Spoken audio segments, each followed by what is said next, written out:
Phone tapping కేసులో ఇంకా ఆ దర్యాప్తు సంస్థ ఏమీ చెప్పలేదు. ఎవరి లెక్కలు వాళ్ళు.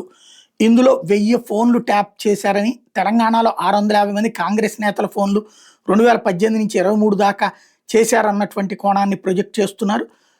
అదే సందర్భంలో చంద్రబాబు గారి ఫోన్ ట్యాప్ చేశారు, లోకేష్ గారి ఫోన్ ట్యాప్ చేశారు, అట్లాగే షర్మిల ఫోన్ ట్యాప్ చేశారంటే ఇక ఎవరికి తోచిన కథనం వాళ్ళు ప్రొజెక్ట్ చేసుకొస్తున్నారు.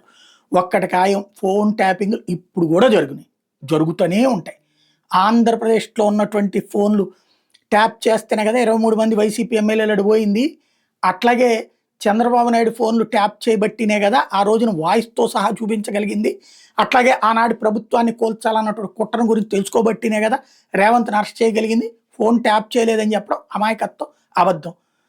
ఇప్పుడు రేవంత్ అయినా చేస్తాడు, అలాగే ఇక్కడైనా జరిగిపోతుంటుంది.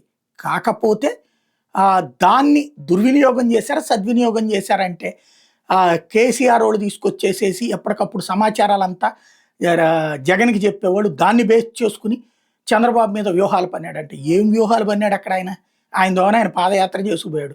చంద్రబాబు నాయుడు చేసినటువంటి వ్యూహాలు 23 మంది ఎమ్మెల్యేలని తీసుకుపోవడం, అట్లాగే తను చెప్పినటువంటి రైతు రుణమాఫీ కాకపోవడం, డ్వాక్రా రుణమాఫీ కాకపోవడంతో అక్కడ ప్రభుత్వం కూలింది.